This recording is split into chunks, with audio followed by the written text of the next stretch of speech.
Bienvenidas, mentes curiosas. ¿Conocéis la historia de Yuri Konorosov, el soviético que descifró la misteriosa escritura maya?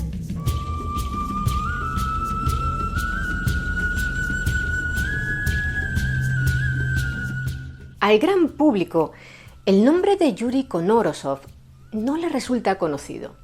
Si les mostráis esta foto suya a vuestros amigos, es más probable que piensen que se trata de algún villano de una película de James Bond que de uno de los lingüistas más brillantes de la historia. Pero lo cierto es que el trabajo de este hombre aportó una llave fundamental para el conocimiento de la cultura maya y la historia de Mesoamérica. Y lo hizo sin ni siquiera poner un pie en América. ¿Cómo lo logró? Para contar bien esta historia, primero viajemos en el tiempo y retrocedamos medio milenio. Cuando los españoles desembarcaron por primera vez en la península de Yucatán, allá por el año 1517, se encontraron con una civilización culturalmente desarrollada que había sido capaz de levantar grandes ciudades con construcciones monumentales y que poseía amplios conocimientos matemáticos, obras de arte y una estructura social compleja y organizada. Eran, por supuesto, los mayas. Aquella civilización había creado un complejo sistema de escritura cuyos símbolos podían encontrarse en vasijas, en estelas y también en códices, es decir, en libros. Unos libros que se consideraban sagrados y recopilaban la amplia sabiduría de los mayas acerca de temas tan diversos como la astronomía, la agricultura o la historia, además de describir los rituales de las ceremonias religiosas. Y es que los mayas contaban con su propio tipo de papel, preparado a partir de la parte interna de la corteza de algunos árboles. Lo llamaban jun, llevaban por lo menos 1000 años usándolo y era más resistente y práctico que el papiro egipcio. Pese a que una civilización tan desarrollada suponía un buen indicativo de riquezas, en la península de Yucatán no abundaban el oro ni la plata, los principales objetivos de los conquistadores españoles, de modo que estos prosiguieron en busca de otros territorios más prometedores antes de interesarse por Yucatán. No fue hasta una década más tarde, en 1527, cuando iniciaron la conquista de aquel territorio, y les costó mucho, casi 20 años, someter a los mayas de aquella zona. Una vez asentado el dominio español, llegaron los misioneros franciscanos para tratar de convertir a los mayas al catolicismo. A diferencia de lo que sucedió con los conquistadores, los mayas no recibieron con hostilidad a los religiosos, ya que estos iban desarmados. Por supuesto, desconfiaban de los misioneros y primero enviaban a los hijos de sus esclavos a que fueran evangelizados antes de atreverse a enviar a los suyos propios. Los principales retos de los misioneros eran, por un lado, conseguir que los mayas diesen la espalda a sus ídolos, para quienes realizaban sacrificios humanos, generalmente prisioneros de guerra de alto rango, y por otro, que abandonaran la práctica de convertir en esclavos a sus enemigos de rangos inferiores. En ese contexto, en la noche del 12 de julio de 1562, tuvo lugar una gran tragedia cultural en Yucatán. En un auto de fe oficiado en las calles de Maní, el misionero franciscano Fray Diego de Landa ordenó quemar en una pira todos los códices de los mayas, puesto que, según él, no contenían nada más que la palabra del demonio. Además de los códices, también fueron destruidas miles de estatuas mayas y condenados a diferentes penas centenares de nativos. Aquel proceso, sin precedentes en toda América, fue especialmente salvaje por el uso de la tortura para extraer confesiones. El desencadenante de todo aquello fue que un mes antes, en mayo, se habían encontrado en una cueva cercana a Maní algunos ídolos ensangrentados, lo que demostraba que se habían realizado sacrificios a las divinidades paganas. También hubo noticia de que un niño había sido crucificado como ofrenda a los dioses, un acto que respondería a la mezcolanza de ritos y figuras de dos sistemas de creencias que en ocasiones se daba en las sociedades recién cristianizadas. Como aún no había llegado ningún obispo a la provincia franciscana de Yucatán, Diego de Landa era el prelado de mayor consideración y le correspondía a él investigar el caso. La cuestión es que Landa, apoyado y probablemente también presionado por las autoridades civiles españolas, viajó a Maní y decidió procesar a toda la población. Según las confesiones de los lugareños, desde hacía 5 años se habían estado realizando allí sacrificios de niños y niñas, en ocasiones de muy corta edad, que habían sido comprados o capturados en poblaciones de los alrededores. Ciertos o no aquellos hechos, los métodos de tortura empleados por los frailes para obtener las confesiones despertaron el odio de los nativos. Una de las torturas usadas, por ejemplo, fue la garrucha, que consistía en atar las manos de una persona a la espalda e izarlo lentamente, tirando de ellas mediante una polea para luego dejarlo caer de golpe sin que llegara a tocar el suelo. Por lo general, los brazos terminaban dislocados, pero si la persona pesaba muy poco, la tortura perdía eficacia. Así que en ese caso le colocaban un peso extra colgado de los pies para que el sufrimiento fuera mayor. Todavía perdura una fuerte controversia acerca de la figura de Diego de Landa y hablaremos de ella más adelante. Pero ahora volvamos a los códices. Las cifras sobre el número de libros destruidos en aquel auto de fe varía según la fuente.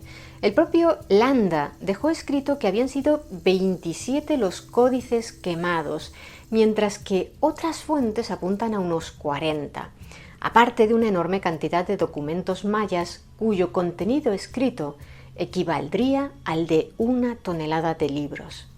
En cualquier caso, en la actualidad tan solo se conservan 4 libros originales con la escritura de los mayas prehispánicos. Son los llamados códices mayas y cada uno de ellos es conocido por el nombre de la ciudad donde se conserva. El Códice de Dresde, el Códice de Madrid, el Códice de París y el Códice Maya de México. El maya no es ni mucho menos una lengua muerta. En la actualidad se estima que lo hablan unos 800.000 habitantes de la península de Yucatán. Eso sí, a la hora de escribirlo, desde la conquista española se emplean caracteres latinos. Hoy en día cuenta con un abecedario propio, bastante parecido al del idioma español, pero con algunas letras menos y con otras adaptadas. Sin embargo, en la época prehispánica los mayas empleaban un sistema de glifos o logogramas para escribir. Y dado que Diego de Landa había convertido en cenizas muchos de los documentos escritos con aquel sistema, durante siglos los arqueólogos, los antropólogos y en general todos los estudiosos de la cultura maya se habían estado dando cabezazos contra las paredes intentando descifrar aquella escritura.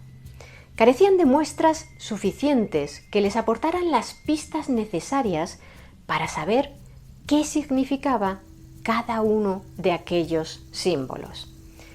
¿Eran palabras, números, sílabas, letras, fechas? ¿Acaso guardaban relación con los jeroglíficos egipcios?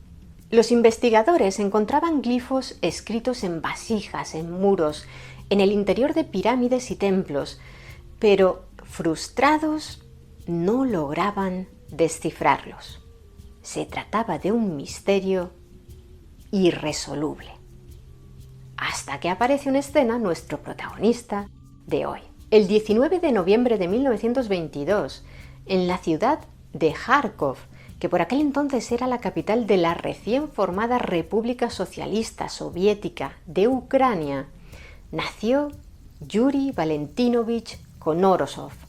Su padre era ingeniero ferroviario y siempre se preocupó mucho por el desarrollo intelectual de sus 5 hijos, del mismo modo que su madre, que también era una persona muy culta y era quien más tiempo pasaba con los pequeños. Así, por ejemplo, se empeñaron en que Yuri aprendiera a escribir con ambas manos, pues existía la teoría de que de ese modo se contribuía a un mejor desarrollo de ambos hemisferios cerebrales. Sea como fuere, el pequeño pronto destacó por su inteligencia. Aunque en el colegio lo consideraban un alumno difícil y excéntrico, que incluso estuvo a punto de ser expulsado por mal comportamiento, en su tiempo libre, de manera autodidacta, aprendió chino, griego y árabe. Además, escribía poesía, tocaba el violín y dibujaba muy bien. Estaba claro que tenía una mente brillante, y así lo reflejaron sus notas académicas, excelentes en todas las asignaturas, menos en una: lengua ucraniana. En 1940, con 17 años, se marchó a Moscú para iniciar sus estudios universitarios en el Departamento de Etnología de la Universidad Estatal de Moscú.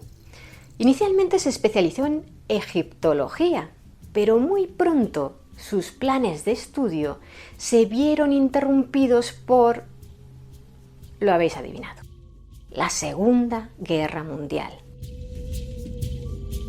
Konorosov no gozaba del estado de salud necesario para ser considerado apto para servir en el ejército soviético, pero si volvía junto a su familia a Kharkov, que estaba en manos de los nazis, podía ser obligado por estos a unirse a las unidades de apoyo del ejército alemán.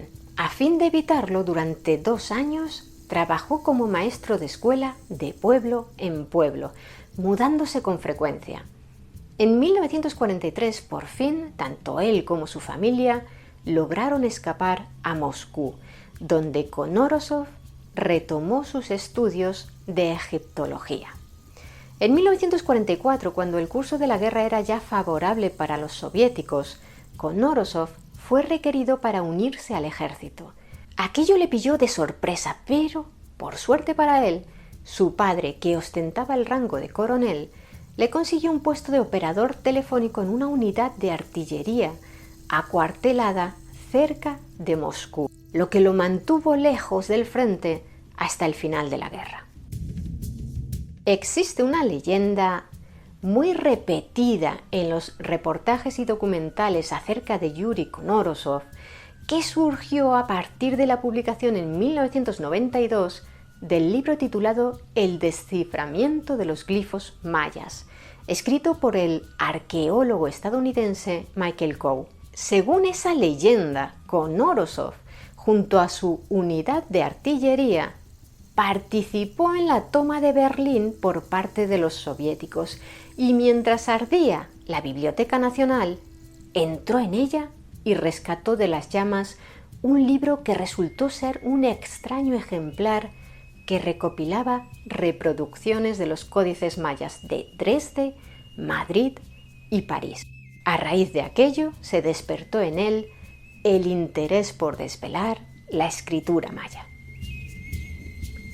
Como anécdota es muy llamativa y nos encantaría poder contaros que eso fue lo que sucedió, pero en realidad no hay ninguna evidencia de que Konorosov saliera de Moscú hasta el final de la guerra, y él mismo desmintió aquella leyenda en una entrevista con el epigrafista finlandés Harri Kettunen, profesor adjunto de la Universidad de Helsinki. Desafortunadamente fue un malentendido, le explicó Konorosov un año antes de morir. Se lo conté a Michael Coe, pero no lo entendió bien. No hubo ningún incendio en la biblioteca.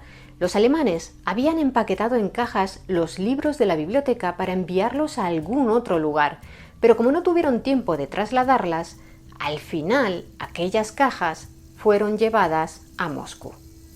Cuando Konorosov vio las cajas, escogió 2 libros sobre los códices mayas que le llamaron la atención porque, siendo niño, había leído un artículo acerca del tema que se le había quedado grabado en la memoria. Tras la guerra, Konorosov pudo regresar a la universidad y completar por fin sus estudios. Su especialidad eran los sistemas de escritura antiguos, especialmente los jeroglíficos egipcios, pero también estudió la literatura medieval japonesa y árabe. No fue hasta 1947 cuando por fin centró su atención en la escritura maya, después de que un profesor suyo le animara a escribir una disertación sobre el alfabeto de Landa. ¿Landa? ¿Como Diego de Landa? ¿Aquel que prendió fuego a la literatura maya? Pues sí, resulta que Diego de Landa, aparte de quemar libros, también los leía y había estudiado con gran interés la lengua maya. ¿Recordáis que os comentamos que era una figura muy controvertida? Pues bien, Landa, quien había aprendido la lengua maya con gran rapidez durante sus primeros años en Yucatán, la estudió con gran profundidad y genuino interés, hasta el punto de ser capaz de componer un sistema de normas tan preciso que permitía a los nuevos misioneros que llegaban de España aprender la lengua maya con la suficiente soltura como para predicar el Evangelio en apenas un par de meses. Según estudiosos de la figura de Landa, antes del auto de fe del que os hemos hablado, el franciscano no era despreciado por los mayas, al contrario, había demostrado una gran caridad en épocas de malas cosechas de maíz, repartiendo el alimento que almacenaban los religiosos para su propio sustento entre todos aquellos que lo necesitasen, ya fueran españoles o nativos. El caso es que en esa línea hay quienes defienden que Landa no cometió aquel tremendo crimen cultural con forma de hoguera por su propia voluntad, sino presionado por los poderes civiles españoles, quienes temían que la adoración de las antiguas deidades mayas pudiera desembocar en alzamientos y revueltas contra ellos, como ya había pasado en ocasiones previas. Tal vez incluso albergaran dudas sobre la firmeza que demostraría Landa frente a aquellas prácticas debido al gran interés que demostraba en conocer la lengua y la escritura mayas. Y es posible que la quema de todos aquellos códices y documentos pictográficos también le doliera a él. No obstante, Landa escribió sobre ellos: hallámosles gran número de libros de estas sus letras, y porque no tenían cosa en que no hubiese superstición y falsedades del demonio, se los quemamos todos, lo cual sentían a maravilla y les daba pena. Es decir, que por un lado sin duda comprendía el valor lingüístico de aquellas obras, pero por otro pensaba que eran vehículos de transmisión de todo aquello que él, como misionero, quería que los mayas olvidasen. Por supuesto, al margen de aquella barbarie cultural, la tortura de personas durante el proceso inquisitorial fue una salvajada y demuestra que no era ningún angelito. Sus métodos fueron tan brutales que los sentimientos antiespañoles se dispararon entre los nativos. Los colonos se quejaron de ello a las autoridades de España y el caso llegó a oídos del rey, Felipe II. De modo que poco después del auto de fe, cuando llegó a América el nuevo obispo de Yucatán, Francisco de Toral, que era de carácter pacífico y se oponía al empleo de la tortura, liberó a los nativos que habían sido condenados por Landa y éste fue obligado a regresar a España para ser juzgado por sus actos, acusado de conducta impropia. Curiosamente, aquel giro de los acontecimientos, el juicio contra Landa, sería clave para que 5 siglos más tarde se lograra descifrar la escritura maya. ¿Y eso? Os preguntaréis. Pues resulta que Landa, en previsión de que necesitaría pruebas para defender su trayectoria en Yucatán, se afanó en preparar el llamado alfabeto de Landa, una correspondencia entre el alfabeto español y los glifos mayas que incluyó, acompañado de varios capítulos de anotaciones explicativas y ejemplos de uso, como parte de su manuscrito titulado Relación de las cosas de Yucatán, en el que también describía todo lo que había visto y aprendido acerca de los mayas. Una vez en España, ante el Consejo de Indias, un grupo de doctores se encargó de investigar la actuación de Landa. El veredicto de aquel comité fue: que Landa había sido demasiado rígido, pero lo absolvieron de las acusaciones que se habían hecho contra él. 2 años más tarde, cuando falleció el obispo Toral, Diego de Landa fue nombrado nuevo obispo de Yucatán y como tal regresó a tierras americanas. Aquella obra de Landa, Relación de las cosas de Yucatán, pronto cayó en el olvido y durante siglos permaneció ignorada por todos los estudiosos de la cultura maya. Hasta que en la década de 1860, el sacerdote y erudito francés Charles-Étienne Brasseur de Bourbourg encontró una copia abreviada en Madrid, en los archivos de la Real Academia de la Historia. El alfabeto de Landa no estaba nada claro y en algunos puntos resultaba contradictorio, de modo que durante casi un siglo tampoco permitió arrojar luz sobre la escritura maya. Hasta que, con Orosov, como os contábamos, se puso manos a la obra. Algunos de sus profesores lo animaron y apoyaron, pero también le advirtieron de que se trataba de una tarea muy difícil que sin duda le llevaría mucho tiempo. Я тогда был студентом. Ну и появилась статья немецкого весьма авторитетного ученого Пауля Шельхаскара, лидер школы. Он опубликовал статью примерно под таким названием, что дешифровка письма майя – неразрешимая проблема.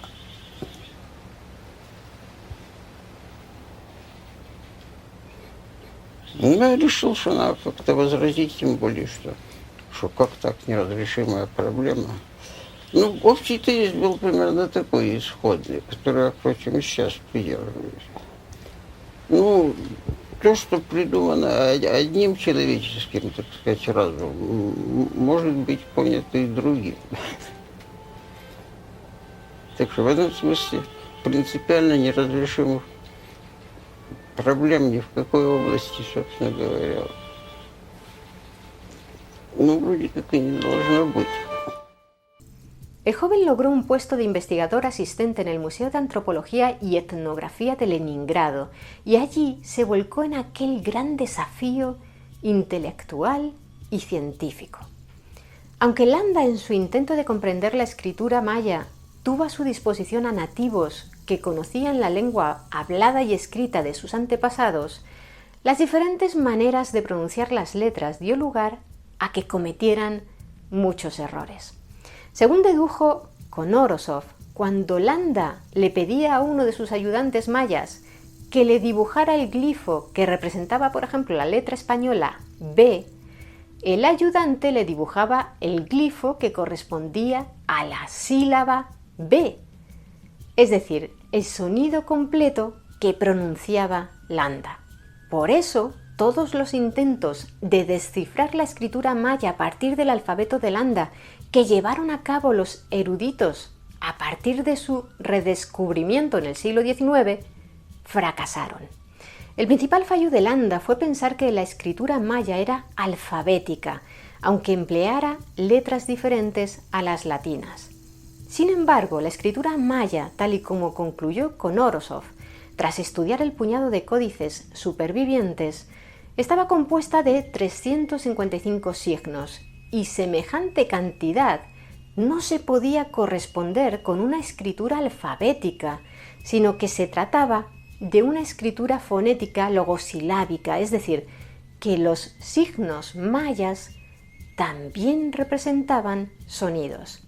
No había que pensar en letras, sino en sílabas. Y esa fue la clave para descifrar los glifos, que a su vez podían estar compuestos por uno o varios de aquellos signos. En 1952, Konorosov, que por entonces solo tenía 30 años, comenzó a publicar sus primeros artículos sobre el desciframiento de la escritura maya. Pero la reacción en el bloque occidental, donde los arqueólogos nunca habían dado importancia al aspecto fonético y creían que los glifos solo estaban compuestos por signos, fue de incredulidad. Aunque en aquella época ya se sabía que algunas de las primeras escrituras, como el egipcio antiguo o la cuneiforme, contenían un significativo componente fonético, la opinión predominante entre los mayistas era que la escritura maya carecía de esa característica. Uno de los principales expertos en la cultura maya que había entonces, el arqueólogo británico Sir John Eric Thompson, fue también uno de los principales detractores de Conorosov, a quien acusó de haber identificado erróneamente los glifos recogidos por Landa. Raro era el mayista occidental que no se atreviera a contradecir las tesis de aquel jovencito soviético en plena Guerra Fría. Sin embargo, con el transcurso de los años y las investigaciones, acabó siendo evidente que el sistema de Conorosov funcionaba y a través de sus esfuerzos, el alfabeto de Landa se convirtió para los glifos mayas en lo que la piedra de Rosetta había supuesto para los jeroglíficos egipcios. En 1963, Conorosov publicó una monografía titulada La escritura de los indígenas mayas, en la que profundizaba más en su técnica de desciframiento, y en 1975 sacó a la luz diversas traducciones de manuscritos mayas reunidas bajo el título de Los manuscritos jeroglíficos mayas. Y no fue hasta aquel año cuando comenzó a despegar realmente el desciframiento de las escrituras mayas, pero no por la nueva obra de Conorosov, sino por el fallecimiento de Thompson, cuya influencia en el mundo académico especializado en la cultura maya era enorme, y siempre sostuvo que Conorosov estaba equivocado, al tiempo que defendía su propia visión de los antiguos mayas, según la cual estos eran astrónomos pacíficos sin conflictos. Las obras de arte y las estelas con glifos de las antiguas ciudades mayas comenzaron a contar su historia a los investigadores, y de ese modo, a pesar de que la escritura, al igual que en la mayoría de sociedades antiguas, solo era conocida y empleada por las élites, se pudo conocer con mayor rigor la cultura y la sociedad de los antiguos mayas, una civilización interesada en el conocimiento, pero también guerrera, que vivió largos periodos de esplendor y, como todas, atravesó también periodos de declive. ¿Por qué ningún estudioso de la cultura maya había logrado descifrar la escritura maya antes que Conorosov, siendo que éste jamás había visitado una ruina maya? El soviético lo atribuía a que él era un lingüista, mientras que quienes lo habían intentado con anterioridad eran en su gran mayoría arqueólogos y antropólogos. En 1990, cuando la Unión Soviética estaba ya cerca de su disolución, Conorosov pudo viajar al extranjero y fue condecorado en Guatemala con la Orden del Quetzal. En aquel viaje pudo visitar por fin varios de los principales sitios arqueológicos mayas, como Tikal. En 1994, el gobierno de México condecoró a Conorosov con la Orden del Águila Azteca, la más alta condecoración que se otorga en ese país a un ciudadano extranjero.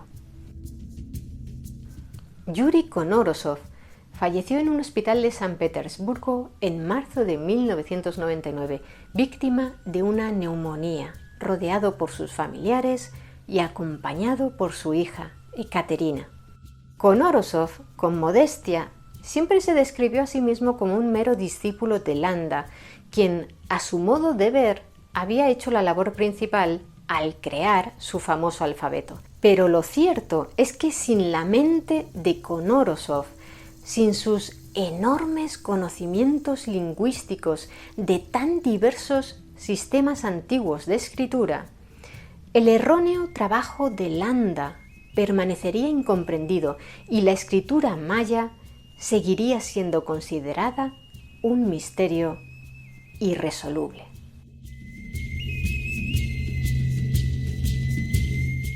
¿Y vosotros, qué opináis de la labor de Konorosov? Me gustaría que nos lo contarais abajo en los comentarios. Y si queréis conocer más historias interesantes, suscribíos a nuestro canal. Muchas gracias por estar ahí, mentes curiosas. Nos vemos en el siguiente vídeo.